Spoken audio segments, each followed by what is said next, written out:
Call of the Rishi. Swami Chinmayananda, 8th May 1916 to 3rd August 1993. In a house named Puthampally at Ernakulam in Kerala, a baby boy was born on the 8th of May 1916 to a pious Hindu couple. The boy was named Balakrishna Menon by the revered sage Chatambi Swami. During one of his visits to Balan's home, Chatambi Swami was seen reciting profound Upanishadic mantras to Balan. When asked if the child would understand, the sage smiled and said, yes. He also remarked that the child would be world-renowned. Balakrishnan's mother, Parukkutti, with his father and sisters. As a child, Balan was naughty yet intelligent, ever inquisitive, and had everything going his way. However, the long and rigid pujas at home did not enthuse the young boy.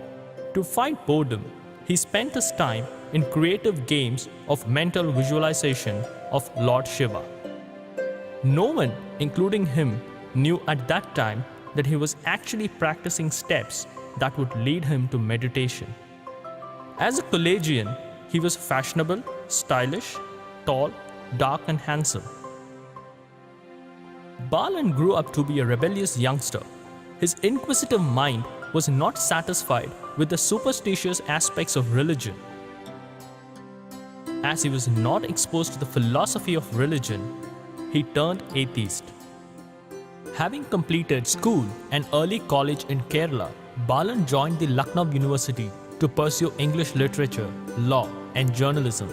It was during these days that Balan got inspired by the freedom movement of India. As a student leader, he spearheaded several revolutionary demonstrations against the British. However, the British arrested him. Appalling prison conditions led to the outbreak of typhus fever, killing many. Balan almost succumbed. He began to question the purpose of life. If given another chance to live, he vowed to solve the mystery called life. To avoid more prison deaths, the British had him abandoned on the wayside. He was helped by a kind lady and restored to health.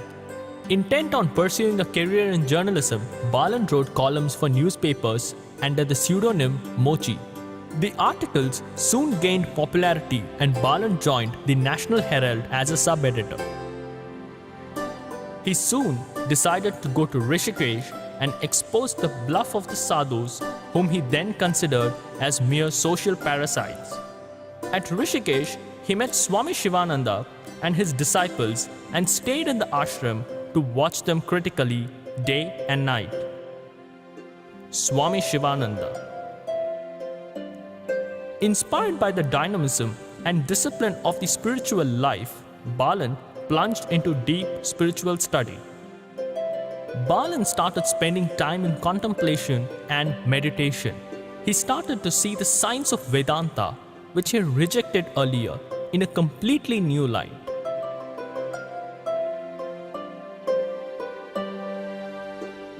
He undertook a Char Dham Yatra to deepen his solitude and contemplation. Satsang with great renunciates further increased his thirst for the life divine. Very soon, on the auspicious Shivratri of 1949, Swami Shivananda initiated him into sannyas, and thus was born Swami Chinmayananda.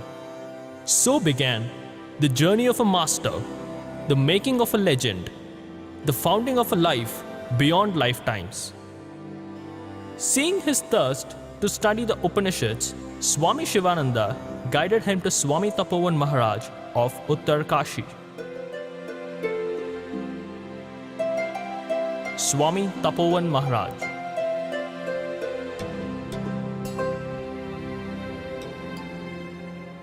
Thus, Swami Shivananda was his Diksha Guru, while Swami Tapovan Maharaj was his Shiksha Guru. There, under the strict discipline and rigorous study, young Chinmaya absorbed the supreme knowledge from a supreme teacher. Ever serving his great master and spending long hours in contemplation, Swami Chinmayananda realized the eternal truth. Established in the self-divine, Swami Chinmayananda felt an irresistible urge to share this wisdom with the world. However, he was apprehensive about its reception by the English-speaking masses. Inspired by Mother Ganga, which originates in the Himalayas and flows down to the plains, he decided to share his knowledge with the masses and thus began his divine mission. He began with a few. His first talk was in a Ganesh temple in Pune to a very small audience of 4, including the speaker. Thereafter, for every step he took, thousands followed. His great vision was acknowledged even by the orthodoxy and the apathetic. He became the greatest exponent of the Bhagavad Gita, with tens of thousands attending his discourses worldwide. A perennial source of knowledge. His life itself is a scripture. His words are hymns. His actions are blessings upon the world.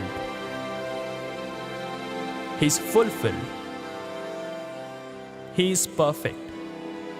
In such an accomplished man, we watch God and His play. Gurudev Swami Chinmayananda.